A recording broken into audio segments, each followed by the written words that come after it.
Hello, my name is Olivia. I want to tell you about my journey, how I learned to speak English in my everyday life. It wasn't about long textbooks or boring grammar rules. It was about living with English every single day.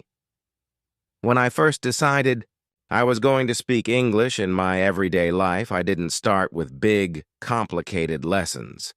I didn't even open a grammar book that morning. I started with something small, changing my mornings. I realized that the first hour of my day often set the tone for everything that followed.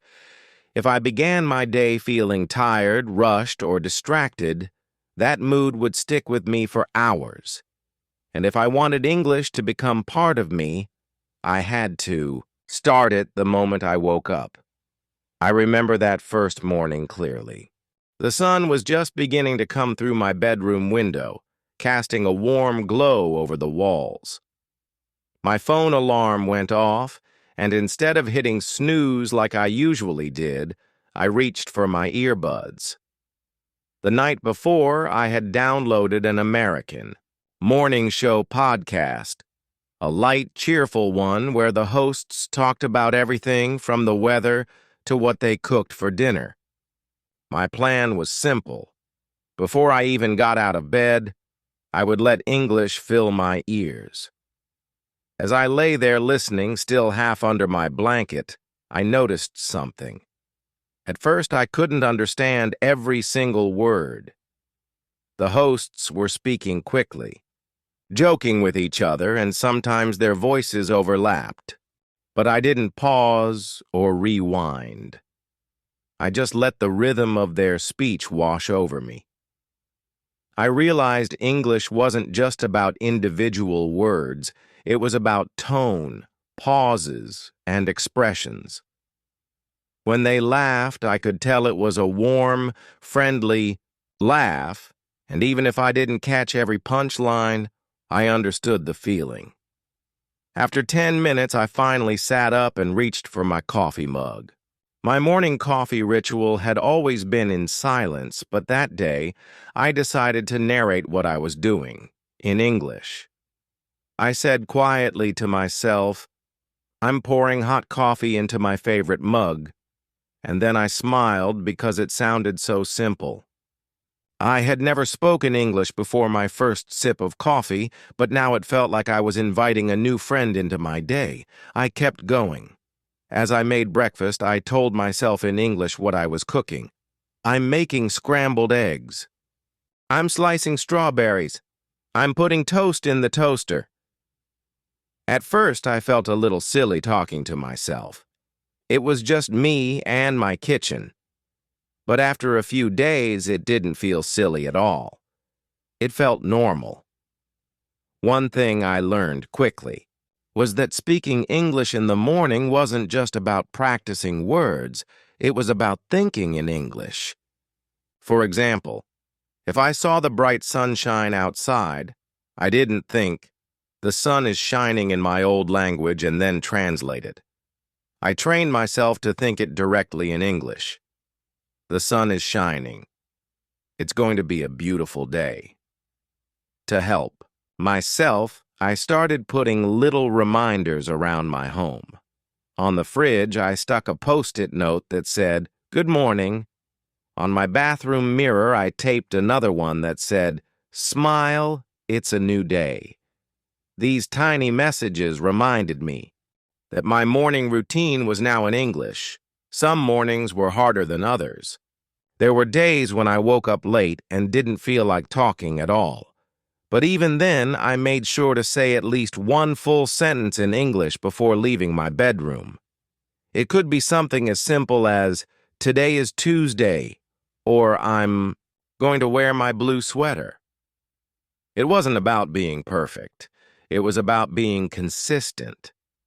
Soon, something interesting started happening. The more I began my day with English, the more I noticed my brain stayed in English mode for the rest of the morning. For example, when I checked my phone notifications, I switched my settings to English so all the apps and messages appeared. That way, I even started changing my to-do list to English. Instead of writing buy milk in my old language, I wrote buy milk in English, and when I read it, my mind didn't have to translate. One Saturday, I decided to take this even further. I went to the local farmer's market early in the morning, carrying a reusable bag over my shoulder. As I walked through the colorful stalls, I challenged myself to name everything I saw in English. Fresh carrots, homemade bread, ripe tomatoes. I didn't say it out loud every time, but I whispered the words quietly to myself. At first, it felt like a secret game, but then I noticed something magical. English was no longer this separate subject I studied. It was becoming part of how I looked at the world. My mornings became my favorite time of day because they were my English training ground. Even little tasks, making my bed, feeding my cat, checking the weather, were opportunities to speak. If the forecast said rain today, I'd say out loud, I need my umbrella. If the air felt cold, I'd think, it's chilly this morning. I started playing with expressions I heard on the podcast, like, it's going to be a scorcher for a hot day, or bundle up for a cold one. One day, as I was sipping coffee and listening to a cheerful radio host describe her commute, I realized I had stopped translating completely.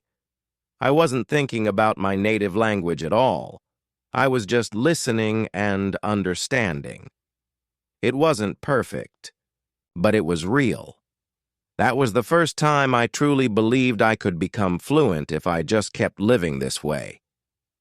There was also an emotional side to this change.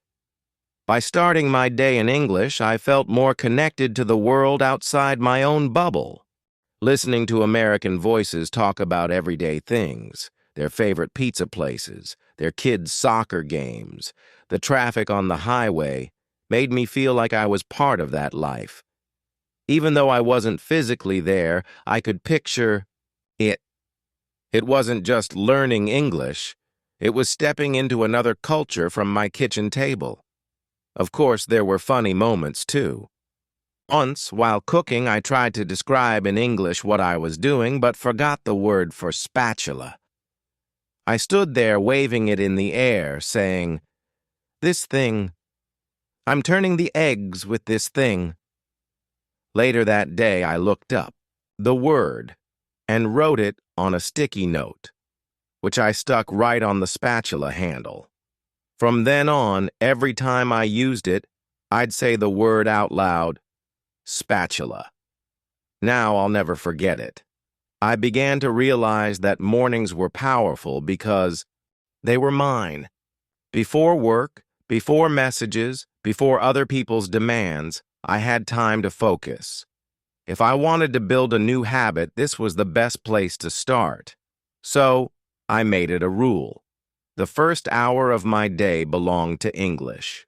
No matter where I was, in my apartment, at a friend's place, or even on vacation, I found a way to keep that promise. Over time, my morning English habit didn't just stay in the mornings. I noticed I carried it into the rest of my day without even trying. And that's when I thought, if I can start my day in English, maybe I can shop in English too. That idea stayed with me until one day, standing in front of a grocery store shelf, I decided to make my next step. That morning at the grocery store wasn't planned to be a turning point. I had simply run out of milk, eggs, and bread. But as I stood there in front of the sliding glass doors, reusable bag in hand, I remembered the thought I had earlier that week. If I could start my day in English, maybe I could keep it going when I went shopping. I took a deep breath, smiled to myself, and stepped inside. The first thing I noticed was the soft hum of background music. It was an upbeat pop song in English, something I recognized but didn't know all the words to. Right there, I decided to make it part of my English moment. I mouthed along with the chorus, even though I probably sounded a little off. It wasn't about singing perfectly. It was about letting English stay in my ears. I grabbed a shopping cart and started toward the produce section. Instead of just tossing things into the cart like usual, I made myself slow down and name each item in English before placing it inside. Bananas, lettuce, baby carrots, apples. The first few minutes felt like I was playing a game. I was no longer just grocery shopping. I was in my own little English immersion program. I started describing things in more detail to myself. This is a red apple. It's shiny and sweet. These are blueberries, small, round, and juicy. Saying the words out loud while holding the items in my hands made them stick in my memory. I realized that I was learning not just the names of things, but also how to talk about them naturally. As I moved to the dairy aisle, I noticed a sign above the yogurt section that read, "Buy 2, get 1 free." It struck me that I could have walked past it without reading it before, but now I took the time to read it in my head in English and understand it instantly. That little moment made me feel proud. I was starting to notice English everywhere, not just in my podcasts or TV shows, but in my everyday surroundings. When I picked up a carton of milk, I decided to go a step further. Instead of just saying milk, I read everything on the label. Whole milk, vitamin D, keep refrigerated. I even tried to say the expiration date out loud the way an American would. October 21st. It felt a little silly, standing there talking to a milk carton, but I reminded myself that this was my personal practice space. Then came the big test, talking to an actual person. I needed to find peanut butter, but the aisle signs were a little confusing. My old habit would have been to just walk up and down the aisles until I found it. But I told myself, no, Olivia, this is your chance. So I spotted a store employee stocking cereal boxes and walked over. My heart was pounding a little. I wasn't nervous about speaking English exactly, but I was nervous about stumbling or sounding awkward. I smiled and said, "Excuse me, can you tell me where the peanut butter is?" The man pointed toward the next aisle and said, "Right past the jelly, on your left." Now in the past, my brain would have been so focused on translating his words that I might have missed the meaning. But that day, I understood instantly. I thanked him, walked to the aisle, and found exactly what I was looking for. That small conversation, less than 10 seconds long, made me feel like I'd just passed a mini-test in real-life English. From then on, I started making shopping trips part of my language learning routine. I didn't just run in and grab what I needed. I treated the whole store as my classroom. If I saw a product I didn't know, I'd take a photo and look up the word later. I began to notice idioms and phrases on packaging like made from scratch or freshly baked, and I'd write them down. Sometimes I even challenged myself to make short sentences in my head about what I saw. This bread is on sale. That watermelon is huge. I think I'll try this new cereal. These were the same kinds of sentences I'd use if I were shopping with a friend in America, and practicing them made me feel more ready for real conversations. The checkout line became another chance to practice. Instead of quietly waiting, I'd listen to how people around me chatted with the cashier. In the U.S., it's common for the cashier to ask, "How's your day going?" or "Did you find everything you needed?" I started preparing answers in my head, and then one day I decided to actually respond in the same friendly way. "Pretty good, thanks. How about you?" I said with a smile. The cashier smiled back and said, "I'm doing well. Busy, but good." It was just small talk, but it felt real. It was the kind of casual, friendly English that textbooks rarely teach you, yet it's such a big part of American life. I began to understand that shopping wasn't just about buying things. It was about connecting with people in small but meaningful ways. One Saturday afternoon, I went to a local farmer's market again, this time with a mission to use at least 5 English sentences with different vendors. I walked up to a stand with fresh flowers and said, "These are beautiful. How much for a bouquet?" The woman smiled and told me the price, and we chatted briefly about the weather. At the next stand, I said, "I've never tried this kind of bread before. What's in it?" And just like that, I was having real conversations with strangers, in English. What surprised me was how friendly people were. They didn't care if my accent was a little different or if I paused to find a word. They were just happy to talk. That gave me the courage to keep going. By the end of the market trip, I had bought flowers, bread, and a basket of peaches. But more importantly, I had practiced English in a way that felt natural and alive.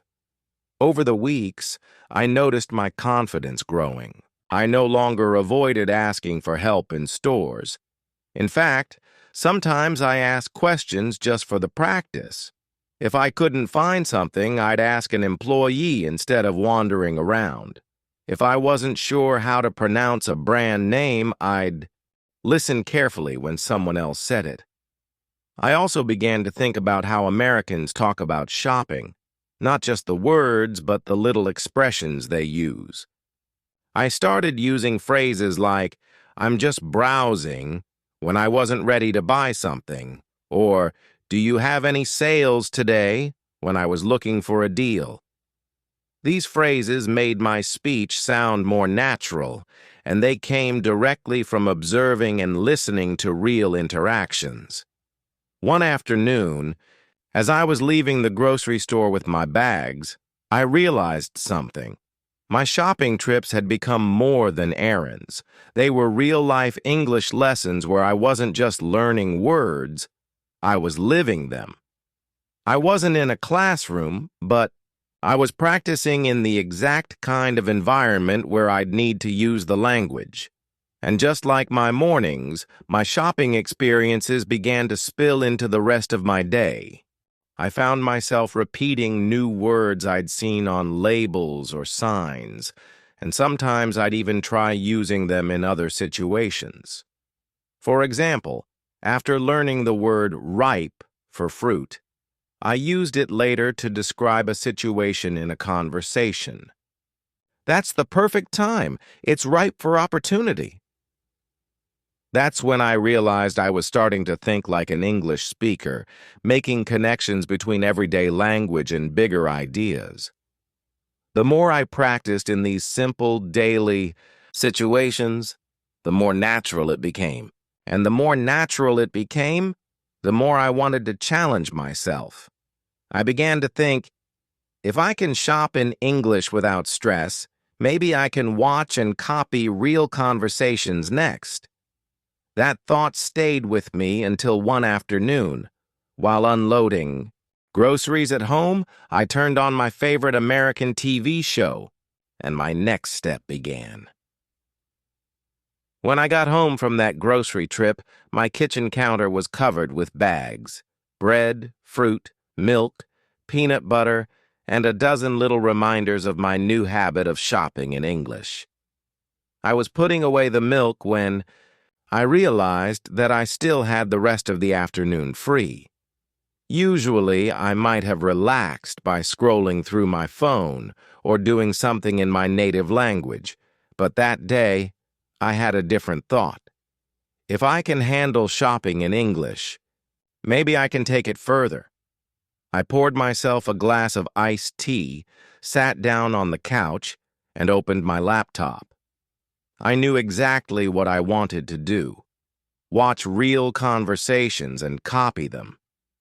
Not just watch them passively, but really listen, mimic, and make those words part of my own speaking style. I started with something I already enjoyed, American TV shows. But instead of watching for entertainment, I turned it into a language lab.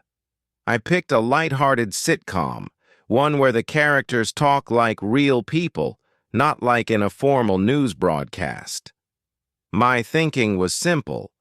If I wanted to speak naturally, in everyday life, I should listen to how people actually speak in everyday life.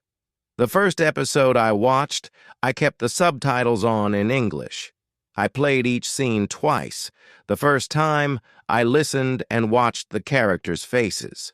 The second time, I paused after every sentence and repeated it out loud, matching their tone, rhythm, and even facial expressions.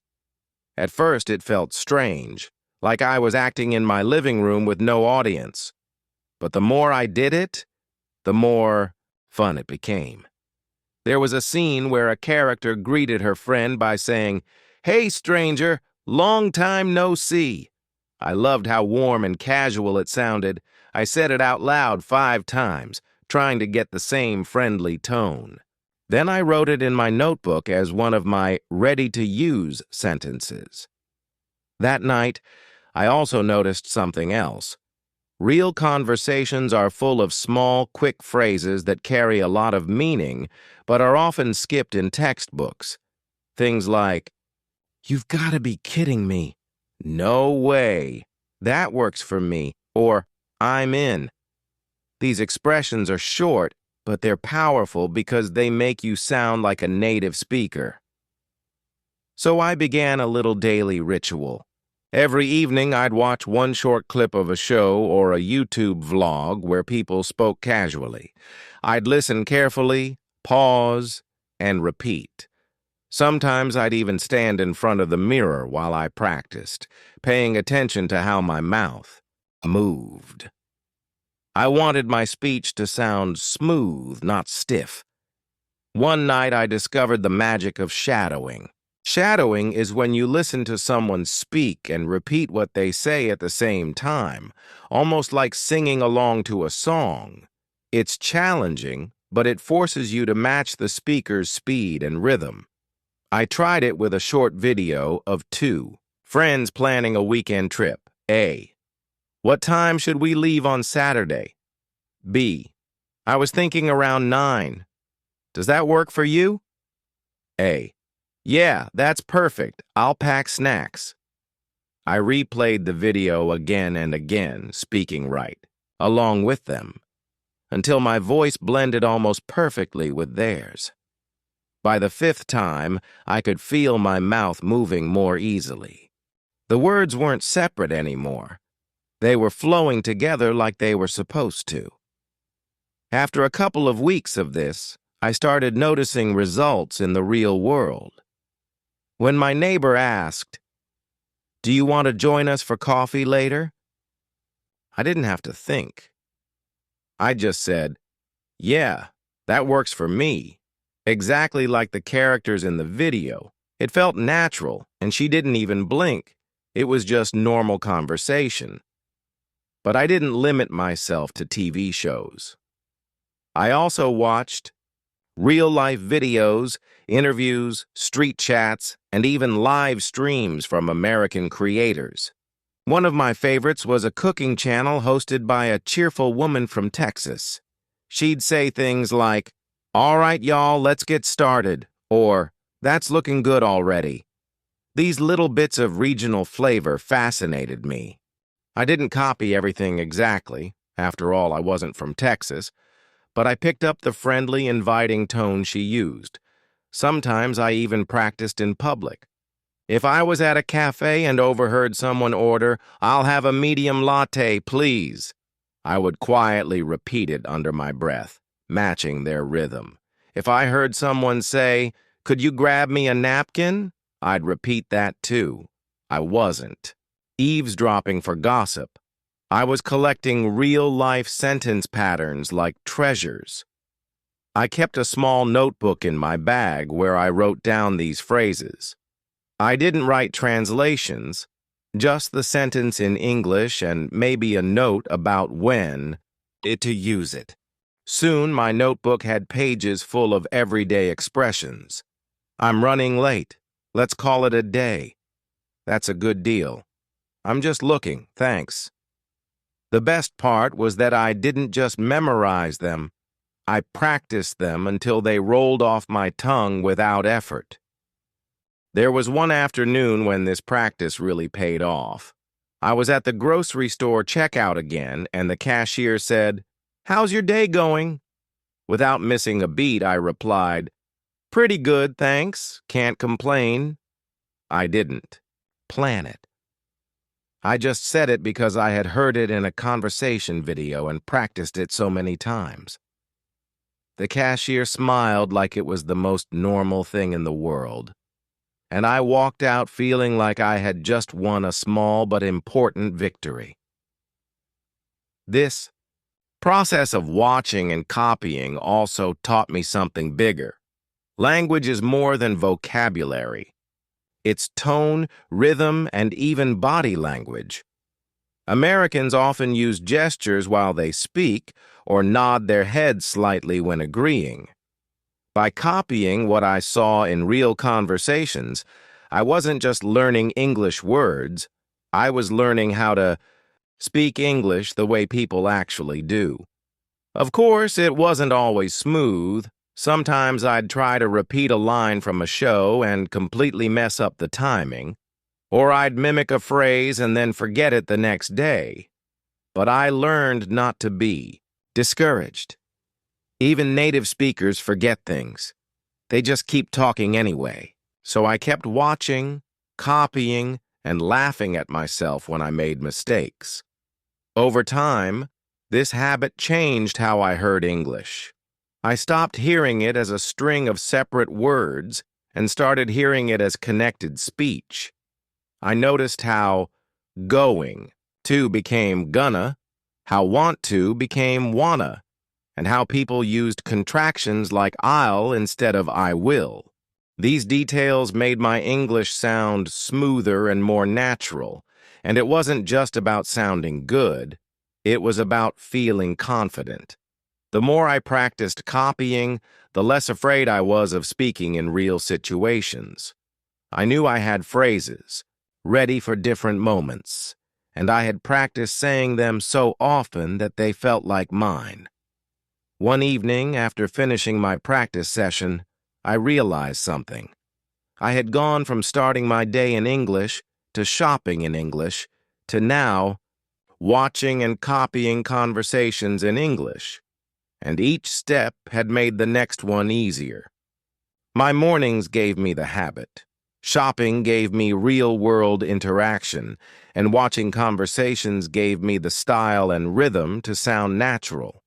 It made me wonder, if I could copy conversations from videos, what would happen if I started talking to myself all day, using those same expressions in real time?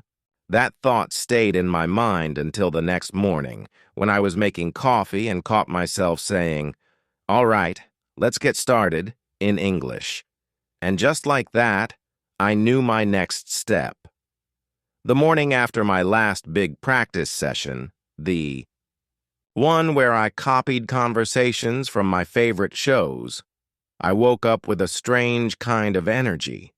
It was like my brain was already in English mode before I even opened my eyes. I could hear the voices from the shows I had watched the night before, still bouncing around in my head, casual, friendly, full of little phrases that made speech sound natural. I knew exactly what I wanted to try next. I had been talking to myself in short bursts, mostly in the mornings or during specific moments like shopping, but now I wanted to see if I could carry it through my entire day. Not just as a quick warm-up, or a practice game, but as a constant background soundtrack in my own head and out loud when possible. I wanted English to feel like my default setting, the way my first language used to be. So that morning, as I made my bed, I started narrating every single thing I was doing in English. I'm pulling up the blanket. I'm fixing the pillows. I'm folding the extra throw at the end of the bed. It felt almost like I was recording a home organization video for an imaginary audience. And that's exactly what made it fun. I wasn't just mumbling. I was performing. When I went into the kitchen to make breakfast, I kept going, I'm cracking 2 eggs into the pan, I'm sprinkling salt, I'm flipping the toast. It was amazing how much language practice I could squeeze out of such a simple task. Sometimes I added little thoughts, too. These eggs are cooking fast. Or, I think I'll make an extra piece of toast for later. That's when it hit me. This wasn't just language practice anymore. It was thinking in English in real time. Of course, I couldn't walk around all day talking out loud in public without getting a few curious looks.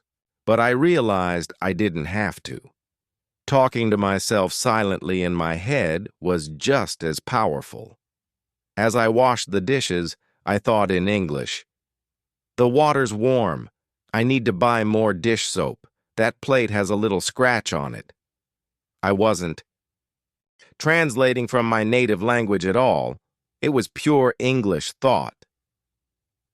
Later that morning, I had to run a few errands. On my way to the bus stop, I kept up the inner monologue. I'm leaving the apartment now.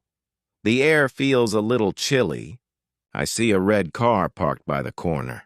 And when I saw a woman walking her dog, I silently said, "That's a cute little dog. I think it's a beagle." This kind of constant narration turned the world into a living English textbook. The trick was to keep it simple.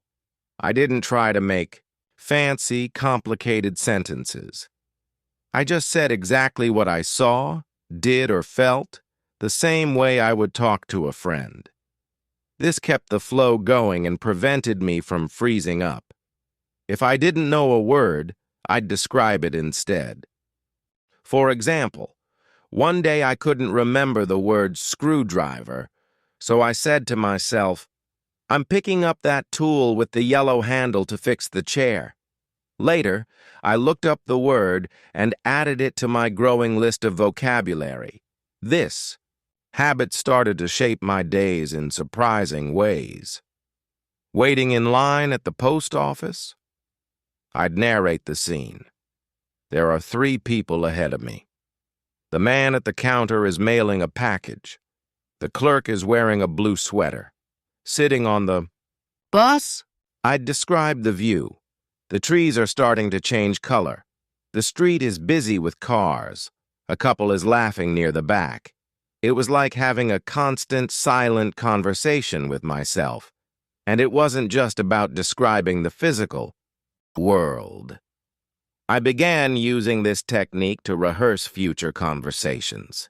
If I knew I had to call customer service later, I'd practice the conversation in my head. Hi, I'm calling because I have a question about my bill. Could you explain this charge to me? If I was meeting a friend for lunch, I'd think about how I'd ask them about their week. How have you been? Did you end up going to that concert? At home, I sometimes took it a step further by pretending I was hosting a show. I'd walk around the apartment and present my activities like a cooking show host or a home tour guide. Welcome to my kitchen. Today, we're making a quick lunch with fresh vegetables and whole wheat bread. It might sound silly, but turning it into a performance made it memorable and fun. The more I practiced, the more automatic it became. I noticed that when I stubbed my toe, my immediate reaction was to say, "Ouch, that hurt," in English, not in my native language. When I saw something surprising online, I'd think, "No way. without even meaning to. These little moments were proof that my brain was rewiring itself. One afternoon, I decided to test how long I could go speaking only English, even if it was just to myself. I started at noon and told myself I wouldn't switch back to my first language until I went to bed. I narrated, I planned, I reacted, all in English. At first, it was exhausting. My brain felt like it was running a marathon. But by dinner time, something strange happened. I wasn't forcing it anymore. The English thoughts were just there, waiting for me, like they'd always been part of me. I also realized that this habit made me more confident when I had to speak to others. For example, when I went to the grocery store and a cashier asked, "Do you have our rewards card?" I didn't pause. I just said, "Yes, I do," because my brain was already warmed up from talking to myself all day. There was no mental switch to flip. It was already in the right gear. There were challenges, of course. Sometimes I got stuck on a word I didn't know and felt frustrated, but instead of stopping, I found ways around it. If I didn't know how to say something like garlic press, I'd just describe it. That kitchen tool that crushes garlic. Later, I'd look it up and add it to my next day's narration. This kept my English flowing without getting blocked. And then there were the funny moments. One time I was walking through the park, narrating in my head, and I saw a squirrel dart across the path. Without thinking, I whispered, "Whoa, he's in a hurry!" An older man walking behind me chuckled and said, "Sure is." I hadn't even realized I'd spoken out loud, but it turned into a nice little exchange. Over time, I noticed something else. My vocabulary was growing naturally. I wasn't sitting down with a list of words to memorize. Instead, I was learning words because I needed them in the moment. If I didn't know how to say something I wanted to narrate, that word became important to me, and I remembered it better. Talking to myself all day also helped me connect the dots between grammar and real-life usage. For example, I started using the present continuous tense. I'm walking, I'm eating, I'm writing, without even thinking about it, simply because it fit what I was doing in the moment. I stopped worrying about grammar rules and started focusing on communication. And ironically, my grammar improved faster that way. The biggest change was how it made me feel. I no longer saw English as something separate from my life. It was my constant companion. It was there when I brushed my teeth, when I cooked, when I waited for the bus, when I went for a walk. It wasn't something I studied for an hour and then forgot. It was living in my head all the time. One evening, as I was cleaning up after dinner, I caught myself thinking about what I had learned from this habit. I realized that starting my day in English had been the first step. Shopping in English had brought me into real interactions. Watching and copying conversations had given me style and rhythm, but talking to myself all day had glued it all together. It kept my brain active, my vocabulary fresh, and my confidence growing. As I wiped the counter and put the dishes away, I said to myself out loud, because why not, "I think I'm ready to take this outside more." That's when I knew my next step would be about finding more people to talk to in real life, using all the skills I had been building in private. I wanted to take this constant stream of English and share it with others, to make it part of real, living conversations. And that's exactly where my journey was heading next. By the time I had gotten used to talking to myself in English all day, something inside me shifted. I realized that while self-talk was powerful, it was also a little bit like practicing basketball without ever joining an actual game. Sure, you get better at dribbling, you improve your aim, and you feel confident on the court. But when it's time to play with other people, you suddenly feel the pressure. I wanted to face that pressure. I wanted to feel my brain racing in real time, trying to understand someone else's words and respond naturally. That's when I made a decision. I was going to find people to practice with. Real people who spoke English fluently, who would challenge me, push me, and maybe even laugh with me when I made silly mistakes. At first, the idea sounded exciting in my head, but the moment I thought about actually approaching someone, I froze. Who was I supposed to talk to? My town wasn't exactly buzzing with English speakers, and the few I knew personally were so fluent that I worried I'd sound like a complete beginner next to them. But then I reminded myself, if I had waited to be perfect, I never would have started. I had already practiced at home during shopping, and while copying conversations from TV, now it was time to step into the real world. My first step was online. I joined a Facebook group for people learning English, and within minutes, I saw posts from learners all over the world. Some were just like me, shy but eager. Others were bold and posted videos of themselves speaking. I didn't post anything right away. Instead, I commented on a few threads, answering simple questions like, "What's your favorite American movie?" Or, "What's your go-to breakfast?" Every time I typed a sentence, I forced myself to think in English without translating. At first, it was slow, but soon I noticed that my brain didn't struggle as much to form sentences. I also joined a language exchange app where I could connect with people who wanted to practice English and, in exchange, could help me with their native language. I wasn't there to learn another language. My goal was English. But the mutual exchange made conversations feel natural. One day, I matched with a woman named Rachel from Ohio. She was warm, friendly, and patient. Our first conversation was hilarious because I was nervous and accidentally called her sir in a sentence. She burst out laughing and said, "I'm definitely not a sir." That broke the ice, and we both laughed until my cheeks hurt. That moment taught me something important. Mistakes didn't have to be embarrassing. They could be funny. And laughter made learning so much easier. After a few weeks, I started looking for opportunities to practice in person. I remembered that the local library sometimes hosted events, so I checked their bulletin board. To my surprise, they had an English conversation club every Saturday morning.